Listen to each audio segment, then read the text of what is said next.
നോക്കിയേ, നല്ല ഒരു ജീവിത സാഹചര്യം പ്രതീക്ഷിച്ച്, നല്ല ചില അനുഭവങ്ങൾ മുന്നിൽ കണ്ടുകൊണ്ട്, നല്ല സാഹചര്യങ്ങൾ പ്രതീക്ഷിച്ചുകൊണ്ട്, അനുഗ്രഹങ്ങൾ പ്രതീക്ഷിച്ചുകൊണ്ട് ജീവിതത്തിൽ ഇന്നുവരെയും അഭിമുഖീകരിച്ചു വന്ന വിഷയങ്ങളിൽ നിന്ന് വ്യത്യസ്തമായി ഒരു നല്ല അനുഭവം എനിക്കുണ്ടാകയില്ലയോ എന്ന് ആഗ്രഹിച്ചുകൊണ്ട്, പ്രതീക്ഷിച്ചുകൊണ്ട് കർത്തൃസന്നിധിയിലേക്ക് കടന്നു വന്ന് തങ്ങളുടെ പ്രതീക്ഷകൾക്ക് മങ്ങലേറ്റ് മുഖം വാടിയവരായി മടങ്ങിപ്പോകുന്ന അഥവാ മടങ്ങിപ്പോയ അനേകരെ ഇന്ന് നമുക്ക് ചുറ്റും കാണുവാനായി കഴിയും.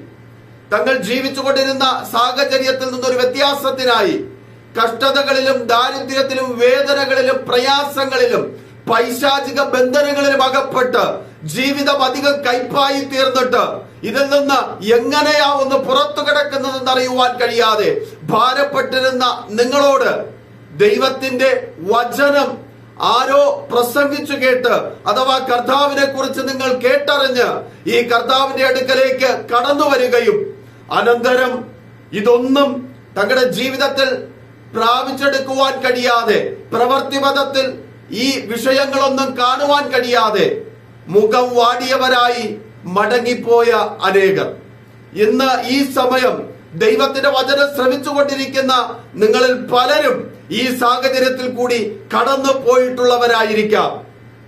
പ്രതീക്ഷകളൊക്കെ നഷ്ടപ്പെടുമ്പോൾ മുഖം വാടിയവരായി മടങ്ങി പഴയ ഇടത്തേക്ക് തിരിച്ചു പോകുന്ന അഥവാ തിരിച്ചുപോയ ചിലർ. നിങ്ങളോട് ഇന്ന് പരിശുദ്ധാത്മാവിന് ചിലത് സംസാരിപ്പാനുണ്ട്. അതോടൊപ്പം നിങ്ങളുടെ വിഷയങ്ങൾക്ക് കർത്താവിന് ഒരു മാറ്റവും തരുവാനുണ്ട്.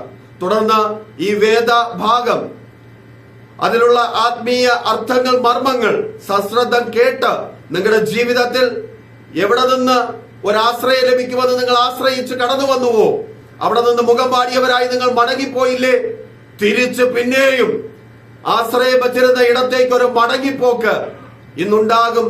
നിങ്ങളുടെ ജീവിതത്തിൽ ഒരു മാറ്റം ഉണ്ടാകും. കർത്താവ് അതിനായി നിങ്ങളെ ധാരാളമായി അനുഗ്രഹിക്കട്ടെ.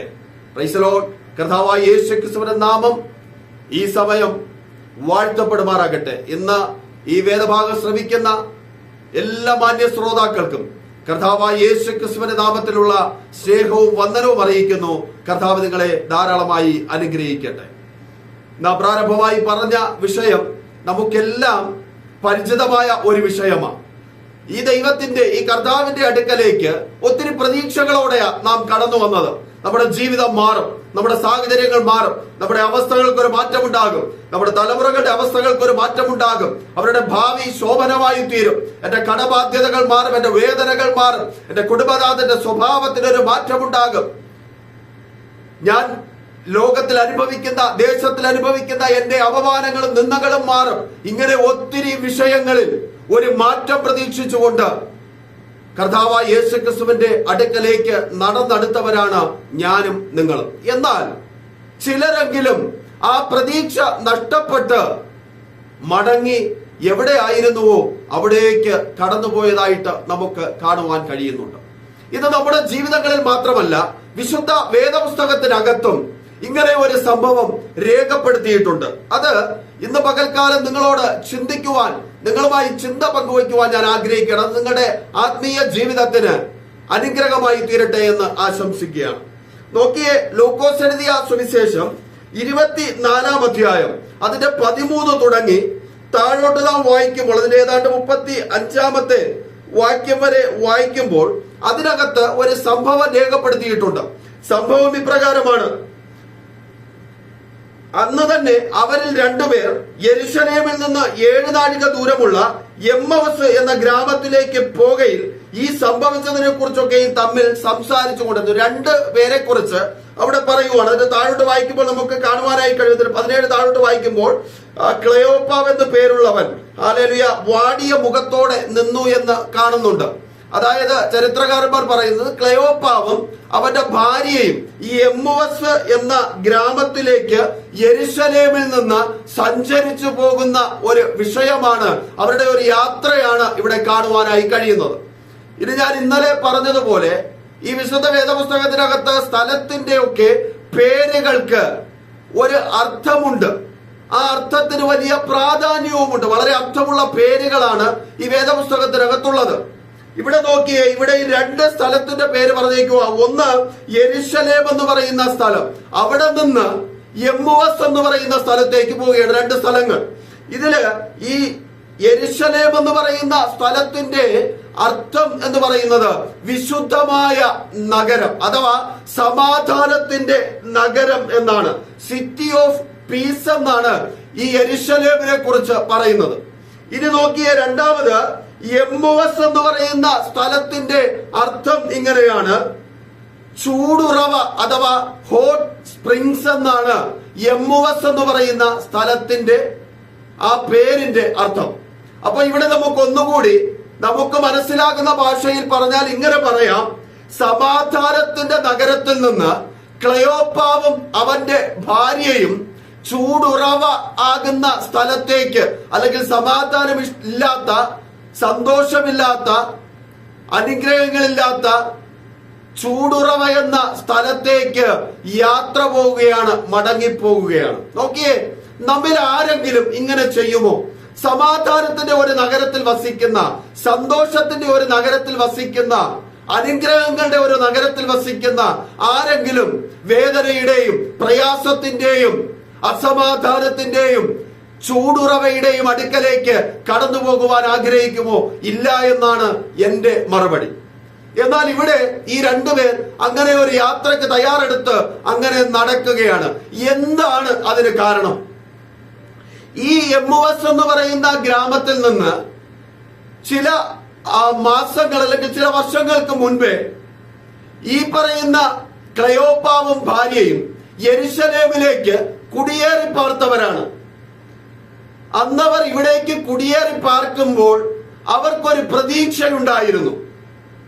ഇന്ന് ആ പ്രതീക്ഷ നഷ്ടപ്പെട്ടു പോയി. പ്രാരംഭമായി നമ്മുടെയൊക്കെ ജീവിതങ്ങളെ നോക്കി ഞാൻ പറഞ്ഞ വിഷയം ഇതാ, ഒരു പ്രതീക്ഷയോടെയാ പുതിയ ഒരു അനുഭവത്തിലേക്ക് നാം കടന്നു വരുന്നത്.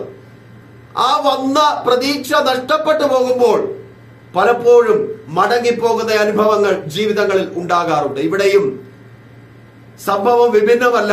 അവരും എന്തോ പ്രതീക്ഷിച്ച് ഈ സമാധാനത്തിന്റെ നഗരത്തിലേക്ക് പരദേശികളായി വന്ന് പാർക്കുന്നവരാണ്.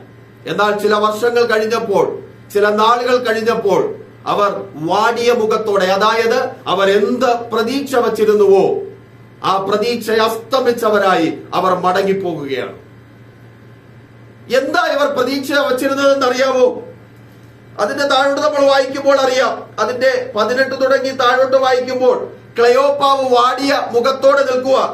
അങ്ങനെ വാടിയ മുഖത്തോട് നിൽക്കുന്ന അവനോട് യേശു, അതായത് ഈ സമയത്ത് യേശു മരിച്ച് അടക്കപ്പെട്ട് കഴിഞ്ഞ സമയമാണ്, ഉയർത്തെഴുന്നേറ്റ് കഴിഞ്ഞ സമയമാണ്. അപ്പൊ ഈ ഉയർത്തെഴുന്നേറ്റ് കഴിഞ്ഞ യേശു ഈ പറയുന്ന ഈ സമാധാനത്തിന്റെ നഗരത്തിൽ നിന്ന് ചൂടുറവയാകുന്ന സ്ഥലത്തേക്ക് മടങ്ങിപ്പോകുന്ന പ്രിയമുള്ളവരോട് ചേർന്ന് നടക്കുക. എന്നിട്ട് വചനത്തിനകത്ത് എഴുതിയിട്ടുണ്ട്, അവർ അറിയാതെ വണ്ണം അവരുടെ കണ്ണ് യേശു നിരോധിച്ചിരുന്നു. അവർക്ക് യേശുവിനെ ഇപ്പോൾ കണ്ടാൽ മനസ്സിലാകത്തില്ല. അപ്പോൾ ഏതോ ഒരു മനുഷ്യൻ തങ്ങളോടുകൂടെ സഞ്ചരിക്കുന്നു എന്നാണ് അവർ കരുതിയത്. ഏതോ ഒരു മനുഷ്യൻ തങ്ങളോട് ചോദ്യം ചോദിക്കുന്നു എന്നാണ് കരുതിയത്. അങ്ങനെ ഈ യേശു അവരോട് ചോദിക്കുവാണ്, ഈ ഗ്രാമത്തിൽ സംഭവിച്ചതിനെ കുറിച്ചൊക്കെയും അവർ തർക്കിച്ചും, അതായത് ആ ഗ്രാമത്തിൽ അന്ന് സംഭവിച്ച വിഷയങ്ങൾ എന്താ സംഭവിച്ചതെന്ന് അറിയാവോ? കർത്താവായ യേശു ക്രിസ്തുവിനെ അടക്കിയിരുന്ന കല്ലറയിൽ യേശു ക്രിസ്തുവിനെ കാണുവാനില്ല, അവർ ശരീരം കാണുവാനില്ല. ആ ശരീരവും നഷ്ടപ്പെട്ട് അതിനെക്കുറിച്ചൊക്കെ സംഭാഷിച്ചും സംസാരിച്ചും കൂടെ നടന്നു പോകുമ്പോൾ അവരുടെ അടുക്കലേക്ക് യേശു ചേർന്ന് നടന്നു. എന്നിട്ട് അവർ അവരോട് ചോദിക്കുക, നിങ്ങൾ എന്തിനെ കുറിച്ചാ ഈ തർക്കിക്കുകയും വാദിക്കുകയും ഒക്കെ ചെയ്തുകൊണ്ട് പോകുന്നത്? ഇത് കേട്ട ക്ലെയോപ്പാവ് പറഞ്ഞു, നീ ഒരുത്തൻ മാത്രമാണ് ഈ വിഷയത്തെ കുറിച്ച് ഇവിടെ അറിയാതിരിക്കുന്നത്. ഈ നാട്ടിലുള്ള സകലരും ഈ വിഷയത്തെ കുറിച്ച് അറിഞ്ഞു. നോക്കിയേ, അതിങ്ങനെ എഴുതിയേക്കുക, ദൈവത്തിനും സകല ജനത്തിനും മുമ്പാകെ പ്രവൃത്തിയിലും വാക്കിലും ശക്തിയുള്ള പ്രവാചകനായിരുന്ന നസ്രയനായ യേശു ക്രിസ്തുവിനെ കുറിച്ചുള്ളത് തന്നെ. ഞങ്ങൾ തർക്കിച്ചും സംസാരിച്ചും കൊണ്ടുപോകുന്ന വിഷയം വേറൊന്നുമല്ല, നസ്രയനായ യേശു ക്രിസ്തുവിനെ കുറിച്ച് തന്നെ. അവനെ നോക്കിയേ, നമ്മുടെ പുരോഹിതന്മാർ പ്രമാണികൾ അവനെ മരണവിധിക്ക് ഏൽപ്പിച്ച് ക്രൂശിച്ചു. അവർ പറയുക, ഈ പ്രമാണിമാരും പുരോഹിതന്മാരും ഒക്കെ ചേർന്ന് യേശുവിനെ ക്രൂശിച്ചു. പക്ഷേ ഞങ്ങൾ ഒരു പ്രതീക്ഷ വച്ചിരുന്നു അവന്മേൽ. നോക്കിയ താഴോട്ട് വായിക്കുക. ഞങ്ങളോ അവൻ ഇസ്രായേലിന്റെ വീണ്ടെടുപ്പുകാരനെന്ന് ആശിച്ചിരുന്നു. ഹല്ലേലൂയ. എന്തിനാ എമ്മുവസിൽ നിന്ന് യെരുശലേമിലേക്ക് അവർ കുടിയേറി പാർത്തതെന്നറിയാവോ? അവർ കുടിയേറി പാർക്കുന്നതിന്റെ പ്രധാന ഉദ്ദേശം ജനത്തെ വീണ്ടെടുക്കുവാൻ, പാപത്തിൽ നിന്ന് വീണ്ടെടുക്കുവാൻ, പൈശാചിക ബന്ധനത്തിൽ നിന്ന് വീണ്ടെടുക്കുവാൻ, അവരുടെ ജീവിത സാഹചര്യങ്ങൾക്ക് മാറ്റം തരുവാൻ, ചൂടുറവയുടെ അനുഭവങ്ങളിൽ നിന്ന് പുറത്തു കൊണ്ടുവരുവാൻ ഒരുത്തൻ വന്നിട്ടുണ്ട്. അവനിൽ നിന്ന് അവനിലൂടെ ഒരു വിമോചനം ഞങ്ങൾക്കുണ്ടാകും. ശത്രുവിന്റെ അധീനതയിൽ നിന്നൊരു വിമോചനം ഞങ്ങൾക്കുണ്ടാകും. ഈ ആഗ്രഹത്തോടെ അവർ നടന്ന് യെരുശലേം എന്ന പട്ടണത്തിൽ വന്ന് പാർക്കുകയായിരുന്നു. എന്നാൽ അവിടെ പാർത്തുകൊണ്ടിരിക്കുമ്പോൾ ആ നസ്രയനായ യേശുവിനെ ആരിൽ അവർ പ്രതീക്ഷ വച്ചിരുന്നുവോ, ആരിൽ അവർ പ്രത്യാശ വച്ചിരുന്നുവോ, ആ നസ്രയനായ യേശുവിനെ മഹാപുരോഹിതന്മാരും പടയാളികളും ചേർന്ന് ക്രൂശിച്ച് കൊല്ലുവാൻ തക്കവണ്ണം ഇടയായിത്തീർന്നു. ഹല്ലേലൂയ. ഇന്നവരുടെ പ്രതീക്ഷകളെല്ലാം നഷ്ടപ്പെട്ടു. അവരെന്ത് പ്രതീക്ഷിച്ചു വന്നുവോ ആ പ്രതീക്ഷ നഷ്ടപ്പെട്ടവരായി പെരുവഴിയിൽ അവർ നിൽക്കുവാണ്.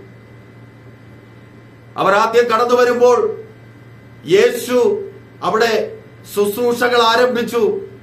യേശുവിലൂടെ ഒരു വിമോചനമുണ്ടെന്ന് അവർക്ക് മനസ്സിലായി. അങ്ങനെ മുന്നോട്ട് പോകുമ്പോഴാ യേശു ക്രിസ്തുവിനെ ഇവർ പിടിച്ച് ക്രൂശിക്കുന്നു. ക്രൂശിച്ച് കഴിയുമ്പോഴും അവരെ അടക്കം ചെയ്ത കല്ലറയിൽ അവർക്കൊരു പ്രതീക്ഷയുണ്ട്. അവന്റെ ശരീരം ഇതിനകത്തുണ്ടല്ലോ. പണ്ട് ലാസറിനെ ഉയർപ്പിച്ചവരാണ് യേശു ക്രിസ്തു. അപ്പോ ചിലപ്പോൾ അവനും എന്തെങ്കിലും ഉയർത്തെഴുന്നേറ്റ് വരുമായിരിക്കും, അവന്റെ ശരീരവും പുറത്തു വരുമായിരിക്കും എന്നുള്ള ഒരു പ്രതീക്ഷയിൽ അവരവിടെ വസിച്ചുകൊണ്ടിരുന്നു. എന്നാൽ 3 ദിവസം കഴിഞ്ഞപ്പോൾ ആ പ്രതീക്ഷയും നഷ്ടപ്പെടുക. എന്താ? ഉയർത്തെഴുന്നേറ്റ് ആര് വരുമെന്ന് കരുതിയോ, ജീവനോടെ ആര് മടങ്ങി വരുമെന്ന് കരുതിയോ, അവന്റെ ശരീരവും ഇപ്പോൾ കാണുവാനില്ല. അവരുടെ സകല പ്രതീക്ഷകളും നഷ്ടപ്പെട്ടു. അവർ മടക്കയാത്രയുടെ പാതയിലേക്ക് ഇറങ്ങി. എന്നെ കേൾക്കുന്ന പ്രിയ ദൈവത്തിന്റെ ജനമേ, ഇതല്ലേ നമ്മുടെയൊക്കെ ജീവിതത്തിൽ സംഭവിക്കുന്നത്? ഒരു പ്രതീക്ഷയോടെ ദൈവത്തിന്റെ അടുക്കലേക്ക്, യേശുവിന്റെ അടുക്കലേക്ക് കടന്നു വന്നു. പ്രതീക്ഷിച്ച കാര്യങ്ങളിൽ മാറ്റമുണ്ടായില്ല. പിന്നെയും നമ്മൾ സ്റ്റിക്ക് ചെയ്ത് അവിടെ നിൽക്കുക. എന്നെങ്കിലും എനിക്കൊരു മാറ്റമുണ്ടാകും, എന്റെ ജീവിത സാഹചര്യങ്ങൾ മാറും, എനിക്ക് വേണ്ടി കർത്താവ് പ്രവർത്തിക്കും. അങ്ങനെ പാടിയും ആരാധിച്ചും ദൈവത്തെ സ്നേഹിച്ചും കർത്താവിന്റെ വഴിയിൽ നടന്നും മുന്നോട്ട് പോയിക്കൊണ്ടിരിക്കുമ്പോൾ പലവിധമാകുന്ന നിരാശയുടെ വാക്കുകൾ, ഇവനൊന്നും നിനക്ക് വേണ്ടി പ്രവർത്തിക്കത്തില്ല, അഥവാ ഈ ദൈവമൊന്നുമില്ല, ഈ ദൈവം നിങ്ങൾക്ക് വേണ്ടി പ്രവർത്തിക്കത്തില്ല, ഇങ്ങനെ ഒരു ദൈവം ഉണ്ടായിരുന്നെങ്കിൽ, യേശു ഉണ്ടായിരുന്നെങ്കിൽ എന്തിന് നിങ്ങൾ ഈ കഷ്ടത അനുഭവിക്കുന്നു, എന്തിന് നിങ്ങൾ ഈ വേദന അനുഭവിക്കുന്നു എന്ന് പലരാലും ചോദ്യം ചെയ്യപ്പെട്ട്, തങ്ങളുടെ വിശ്വാസം തന്നെ ചോദ്യം ചെയ്യപ്പെട്ട് ചിന്തിക്കുമ്പോൾ അവരുടെ ജീവിതത്തിൽ അവർക്കും നല്ലതൊന്നും കാണുവാനില്ല. അവരുടെ ജീവിതത്തിൽ പ്രാപിച്ച അനുഗ്രഹങ്ങൾ നോക്കിയാൽ ചിലപ്പോൾ കാണത്തില്ല.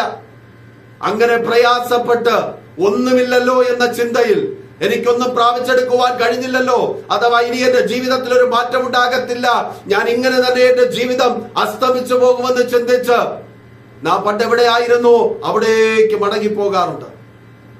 എന്നാൽ പ്രിയ സ്നേഹിത, ഇന്ന് പകൽക്കാല വചനത്തിൽ നിന്നുകൊണ്ട് നിങ്ങളോട് ഒരാലോചന പങ്കുവയ്ക്കട്ടെ. യെരുശലേമിൽ പ്രതീക്ഷയോടെ കടന്നു വന്നവൻ ആ ഇടത്ത് നിന്ന് മടങ്ങി തന്റെ സ്വന്തം ദേശത്തേക്ക് കടന്നു പോകുമ്പോൾ അവനെ വെറും കൈയോടെ അവൻ അയച്ചില്ല. ആ കർത്താവ് അവരോട് കൂടെ നടക്കുവാൻ തക്കവണ്ണം ഇടയായിത്തീർന്നു. ഇന്ന് പകൽക്കാല പരിശുദ്ധാത്മാവിൽ ഞാൻ ഒരു ആലോചന വിളിച്ചു പറയാം. ഒരു നന്മയും അനുഗ്രഹങ്ങളും കിട്ടിയില്ലല്ലോ, ഒരു മാറ്റം ഉണ്ടായിട്ടില്ലല്ലോ എന്ന് ഭാരപ്പെട്ട് പ്രയാസപ്പെട്ട് പ്രാർത്ഥനയില്ല, ആരാധനയില്ല, ദൈവസ്നേഹമില്ല, മടങ്ങി പഴയയിടത്ത് പോയിരിക്കുമ്പോൾ നീ നശിച്ചു പോകാത്തതിന് കാരണം എന്തെന്നറിയാവോ? ദൈവം നിന്നോടുകൂടെ ഉള്ളത് കൊണ്ടാ, കർത്താവ് നിന്നോടുകൂടെ ഉള്ളത് കൊണ്ടാ. നിന്നെ തനിയെ അവൻ വിട്ടിട്ടില്ല. നീ ഭാരപ്പെട്ട് മടങ്ങിപ്പോയപ്പോൾ, നീ പ്രയാസപ്പെട്ട് മടങ്ങിപ്പോയപ്പോൾ, നിന്റെ ആരാധനയും ദൈവസ്നേഹവും വിട്ട് നീ മടങ്ങിപ്പോയപ്പോഴും നിന്നെ വെറും കൈയോടെ വിടാതെ നിന്നോട് ചേർന്നൊരുത്തൻ നടന്ന് നീ ഇരിക്കുന്ന ഇടത്ത് ഇരിക്കുന്നുണ്ട്. അവൻ കൃത്യസമയത്ത് തക്ക സമയത്ത് നിന്നെ എഴുന്നേൽപ്പിച്ച് മടക്കി അനുഗ്രഹത്തിന്റെ ദേശത്തിലേക്ക് കൊണ്ടുവരുമെന്ന് ഇന്ന് പകൽക്കാലം പരിശുദ്ധാത്മാവിൽ ആലോചന കൈമാറട്ടെ. ഭാരപ്പെട്ടു പോകേണ്ട. നീ ഇരിക്കുന്ന ഇടത്ത് നിന്ന് നിന്നെ കരം പിടിച്ച് എഴുന്നേൽപ്പിച്ച്, എന്റെ കർത്താവ് നീ എന്തിൽ പ്രതീക്ഷ വെച്ചുവോ, നീ എന്ത് പ്രാപിക്കണമെന്ന് ആഗ്രഹിച്ചുവോ അവിടേക്ക് നിന്നെ മടക്കി വരുത്തുവാൻ തക്കവണ്ണം ഇടയായിത്തീരും. നോക്കിയേ, ഇവിടെയും യേശു ക്ലയോപ്പാവിനോടും അവന്റെ ഭാര്യയോടും ഒപ്പം നടന്ന് പിന്നെയും കുറെ മുന്നോട്ട് പോകുമ്പോ അവരുടെ ഭവനം എത്താറായ സമയത്ത് അതിന്റെ 29-ാമത്തെ വാക്യത്തിൽ കാണുക, യേശു ക്രിസ്തു മുന്നോട്ട് പോകുവാൻ ഭാവിച്ചപ്പോൾ അവർ പറയുക, ഞങ്ങളോടുകൂടെ പാർക്കുക, നേരം വൈകിയല്ലോ, സൂര്യൻ അസ്തമിക്കാറായല്ലോ, നീ ഞങ്ങളോടുകൂടെ ഒന്ന് പാർത്തിട്ട് പോകുക. അങ്ങനെ യേശു സന്തോഷത്തോടെ ക്ലയോപ്പാവിന്റെയും അവന്റെ ഭാര്യയുടെയും എമ്മുവസിലുള്ള ഭവനത്തിനകത്തേക്ക് കടന്നു ചെന്നു അവിടെ അവരോടുകൂടെ ഭക്ഷണത്തിനിരിക്കുമ്പോൾ യേശു ഭക്ഷണം നുറുക്കി അവർക്ക് കൊടുത്തുകൊണ്ടിരിക്കുന്ന സമയത്ത് ഉടനെ അവരുടെ കണ്ണ് തുറന്നു. ഹല്ലേലൂയ! അവരുടെ കണ്ണ് തുറന്നു. ഉടനെ അവർക്ക് മനസ്സിലായി, വഴിയിൽ വെച്ച് നമ്മോട് സംസാരിച്ചുകൊണ്ട് നടന്നവൻ നമ്മുടെ യേശു ക്രിസ്തുവാണ്. ഞാൻ പ്രതീക്ഷ വച്ചിരുന്നവനാണ്, ഞങ്ങൾ പ്രതീക്ഷ വച്ചിരുന്നവനാണ്. അവൻ എവിടെയും പോയിട്ടില്ല. അവനാണ് ഞങ്ങളോടുകൂടെ നടന്ന് ഞങ്ങളുടെ ഈ ഭവനത്തിനകത്ത് വരുവാൻ തക്കവണ്ണം ഇടയായി തീർന്നത്. ഹല്ലേലൂയ! യേശു ക്രിസ്തു അപ്രത്യക്ഷനായി. അവർക്ക് പെട്ടെന്ന് ബോധോദയം ഉണ്ടാകുകയാണ്. അവൻ പറഞ്ഞതിനെ കുറിച്ച് പെട്ടെന്ന് ഓർക്കുകയാണ്. 3.5 വർഷക്കാലം യേശു ശുശ്രൂഷ ചെയ്യുന്ന സമയത്ത് പലപ്പോഴായി അവരോട് പറഞ്ഞു, ഞാൻ മരണപ്പെടും, മരിച്ചുയർത്തപ്പെടും, അതാണ് നിങ്ങളുടെ വീണ്ടെടുപ്പ്, അതിലൂടെയാണ് നിങ്ങൾക്ക് ഒരു മാറ്റം ഉണ്ടാകുന്നത്, അതിലൂടെയാണ് നിങ്ങൾക്ക് രക്ഷയുണ്ടാകുന്നത്. ഇതൊക്കെ വേഗത്തിൽ അവരുടെ ഹൃദയത്തിലേക്ക് തെളിഞ്ഞു വന്നു. അപ്പോൾ മരിച്ച് അടക്കപ്പെട്ട് പ്രത്യാശ നഷ്ടപ്പെട്ട് യേശു എവിടെയും പോയിട്ടില്ല. അവന്റെ മരണത്തിലൂടെ നമുക്ക് വിമോചനം ഉണ്ടായിരിക്കുക, അവന്റെ മരണത്തിലൂടെ നമുക്ക് രക്ഷയുണ്ടായിരിക്കുക. വേഗത്തിൽ ക്ലയോപ്പാവ് തന്റെ ഭാര്യയെ എഴുന്നേറ്റ് മടങ്ങി ആ യെരുശലേമിലേക്ക് കടന്നുപോയി എന്ന് വേദഭാഗം വായിക്കുക. അതിന് 33 വായിക്കുക. ആ നാഴികയിൽ തന്നെ അവർ എഴുന്നേറ്റ് യെരുശലേമിലേക്ക് മടങ്ങിപ്പോയി. ഇന്ന് ഈ സമയം ദൈവത്തിന്റെ വചനം ശ്രവിക്കുന്ന പ്രിയ ദൈവത്തിന്റെ ജനമേ, നിരാശരായി പ്രതീക്ഷിച്ചത് നടക്കാതെ പ്രതീക്ഷകൾ അസ്തമിക്കപ്പെട്ടവരായി നിങ്ങൾ ഇരിക്കുന്ന ഇടത്ത് ഇന്ന് ഈ വചനം നിങ്ങൾ ശ്രവിക്കുമ്പോൾ നിങ്ങളുടെ ഹൃദയത്തിൽ ഈ യേശു എന്നെ വിടുവിക്കും, യേശു എന്നെ കൈവിട്ട് കളയത്തില്ല, അവൻ എന്റെ ജീവിതത്തിൽ തക്ക സമയത്ത് ഒരു പ്രവൃത്തി അയക്കുമെന്ന് ഒരു ഉത്ബോധം ഉണ്ടാകുന്നു എങ്കിൽ നീ മടങ്ങി പിന്നെയും ആ യേശുവിന്റെ അടുക്കലേക്ക് ചേർന്നിരിക്കുവാൻ ഇന്ന് പരിശുദ്ധാത്മാവിൽ ആലോചന പറയുക. നിന്നെ നഷ്ടപ്പെട്ടു പോയ പ്രാർത്ഥന, നഷ്ടപ്പെട്ടു പോയ ആരാധന, നഷ്ടപ്പെട്ടു പോയ ദൈവസ്നേഹം, ആ പഴയ അനുഭവത്തിലേക്കുള്ള മടങ്ങിപ്പോക്ക്, അവിടെ ഇരുന്ന് നീ തിരുവചനം ശ്രമിക്കുന്നു എങ്കിൽ ഇന്ന് പകൽക്കാലം മടങ്ങി പിന്നെയും സമാധാനത്തിന്റെ നഗരത്തിലേക്ക് അഥവാ യേശുവിന്റെ അടുക്കലേക്ക് മാറി പാർക്കുന്നു എങ്കിൽ പൈശാചിക ബന്ധനങ്ങളുടെ അടുക്കൽ നിന്ന്, പൈശാചിക കോട്ടകളുടെ അടുക്കൽ നിന്ന്, പൈശാചികമായ ഇടപെടലുകളുടെ അടുക്കൽ നിന്ന് നീ മാറി ഈ സമാധാനത്തിന്റെ നഗരത്തിലേക്ക്, അനുഗ്രഹത്തിന്റെ നഗരത്തിലേക്ക് അഥവാ യേശുവിന്റെ അടുക്കലേക്ക് മാറി താമസിക്കുവാൻ തയ്യാറാകുന്നു എങ്കിൽ അവൻ നിന്നെ പിന്നെയും കരം പിടിച്ചുയർത്തി നീ എന്തിൽ പ്രതീക്ഷ വച്ചിരുന്നുവോ അത് നൽകി തരുവാൻ തക്കവണ്ണം ഇടയായി തീരുമെന്ന് ഈ പകൽക്കാലം പരിശുദ്ധാത്മാവിന്റെ ആലോചന കൈമാറുവാൻ ഏൽപ്പിച്ചു കൊടുത്താട്ടെ. മടങ്ങിപ്പോയ എന്റെ അനുഭവത്തിൽ നിന്ന് എന്നെ ഒന്ന് തിരികെ കൊണ്ടുവരണമേ കർത്താവേ എന്ന്, നീ എന്നോട് ഇടപെടണമേ കർത്താവേ എന്ന് പിന്നെ ഈ പരിശുദ്ധാത്മാവ് ആലോചന കൂടെ ചേർത്ത് തരുക. പ്രിയ ദൈവജനമേ, നീ ഒരിക്കൽ വളരെ സന്തോഷത്തോടെ ദൈവത്തെ ആരാധിച്ചു കൊണ്ടിരുന്നു, ഒരിക്കൽ നീ വളരെ സന്തോഷത്തോടെ ദൈവത്തിന്റെ സന്നിധിയിലിരുന്നു, ഉപവസിച്ചു, ദൈവത്തെ സ്നേഹിച്ചു, ദൈവത്തോട് പ്രാർത്ഥിച്ചു. എന്നാൽ ഇന്ന് നിന്റെ പ്രതീക്ഷയൊക്കെ നഷ്ടപ്പെടുത്തി, പ്രതീക്ഷ ലഭിക്കാതെ വന്നപ്പോൾ മടങ്ങി നീ ഇതെല്ലാം ഉപേക്ഷിച്ച്, പ്രാർത്ഥനയില്ല, ആരാധനയില്ല, ദൈവസ്നേഹമില്ല, എല്ലാം ഉപേക്ഷിച്ച് നീ മാറിയിരിക്കുന്നുവോ? അങ്ങനെ മാറിയിരിക്കുന്നവരോട് പരിശുദ്ധാത്മ വളരെ ശക്തമായും സ്നേഹപൂർവ്വം ഓർപ്പിക്കുക, പ്രിയ മകനെ മകളെ മടങ്ങിവാ, നിന്റെ ജീവിതത്തിൽ ഞാനൊരു മാറ്റം തരും, നിന്റെ അവസ്ഥകൾക്ക് ഞാനൊരു വ്യത്യാസം ഉണ്ടാക്കും. ഇന്നുവരെയും നീ പ്രതീക്ഷിച്ചിട്ട് കിട്ടാത്തത് തക്ക സമയത്ത് നിനക്ക് നൽകി നിന്നെ മാനിക്കുവാൻ തക്കവണ്ണം എന്റെ കർത്താവിന് പദ്ധതിയുണ്ട്. നമുക്ക് പലപ്പോഴും അറിയാത്തതാ എന്റെ പദ്ധതികൾ വെളിപ്പെടുവാൻ പോകുന്ന സമയം. യെരൂശലേമിൽ നിന്ന് പുറപ്പെട്ടു പോയ എമ്മോസിലേക്ക് മടങ്ങിപ്പോയവർ, അവർ യേശു ഇനി ഇല്ല എന്ന് ചിന്തിച്ച് മടങ്ങിപ്പോകുക. എന്നാൽ നോക്കിയേ, ആ വിമോചനം അവർ എന്താണോ ആഗ്രഹിച്ചത് അത് ഓൾറെഡി സംഭവിച്ചു കഴിഞ്ഞു. അത് കാണുവാൻ കഴിയാതെ അവർ മടങ്ങിപ്പോയതാ. നമ്മുടെയും ജീവിതങ്ങളിൽ അങ്ങനെയാ. ഈ പിശാചിന്റെ പദ്ധതി അങ്ങനെയാ. നമ്മുടെ ജീവിതത്തിൽ നമ്മൾ അനുഗ്രഹം പ്രാപിച്ചു, അല്ലെങ്കിൽ നമ്മുടെ ജീവിതത്തിൽ നമുക്കൊരു മാറ്റമുണ്ടായി എന്ന് തിരിച്ചറിയുന്ന സമയം, അല്ലെങ്കിൽ അത് കയ്യെത്തിയെടുക്കുവാൻ കഴിയുന്ന ദൂരത്തെത്തുമ്പോൾ പിശാച് നമ്മെ പിന്നെയും പിന്നോട്ട് വലിച്ച് പഴയ ഇടത്തിലേക്ക് കൊണ്ടുപോകും. നമ്മളിൽ ഭാരം കൊണ്ടുവരും, നമ്മൾ നിരാശ കൊണ്ടുവരും, പലരിലൂടെയും നമ്മെ പ്രയാസപ്പെടുത്തി ഈ ദൈവസ്നേഹത്തിൽ നിന്ന് നമ്മെ പിന്നോട്ട് വലിക്കും. ഇന്ന് പകൽക്കാലം അങ്ങനെ പിന്നോട്ട് വലിഞ്ഞു പോയ, അങ്ങനെ പിന്നോട്ട് മടങ്ങിപ്പോയ പ്രിയ ദൈവജനമേ, നീ മടങ്ങുക. കർത്താവ് നിനക്കൊരു വിടുതൽ വച്ചിട്ടുണ്ട്. ഈ ലോകത്തിൽ മാത്രമല്ല, ഇവിടെ മാത്രമല്ല നമുക്കൊരു വിമോചനം. നമ്മുടെ ജഡത്തിൽ നാം ഇവിടെ വസിച്ച് നമ്മുടെ നമ്മുടെ ജീവൻ അവസാനിച്ച് നമ്മുടെ ശരീരങ്ങളെ ഉപേക്ഷിച്ച് നാം നമ്മുടെ കർത്താവിന്റെ സന്നിധിയിലേക്ക് കടന്നു പോകേണ്ടുന്നവരാ. അവൻ അവിടെ നമുക്കായി ഒരു ദേശം ഒരുക്കുന്നുണ്ട്. നാം ഉറച്ചു നിൽക്കുന്നു എങ്കിൽ, ഇവിടെ നാം വിശ്വാസത്തോടെ നിൽക്കുന്നു എങ്കിൽ, ഇവിടെ നാം കർത്താവിനോട് ചേർന്ന് നിൽക്കുന്നു എങ്കിൽ, ഈ ലോകത്തിലെ നന്മകൾ തരുന്നതിനോടൊപ്പം തന്നെ പരലോകത്തിലും എന്റെ കർത്താവ് നമ്മെ എത്തിക്കുവാൻ തക്കവണ്ണം ഇടയായിത്തീരും. ആകയാൽ ആരും മുഖം വാടിയവരായി പിന്മാറിപ്പോകരുതേ എന്ന് പരിശുദ്ധാത്മാവിൽ നിങ്ങളെ ഓർപ്പിക്കുവാണ്. അതിനായി കർത്താവ് നിങ്ങളെ സഹായിക്കട്ടെ. കണ്ണുകളെ അടയ്ക്കാം.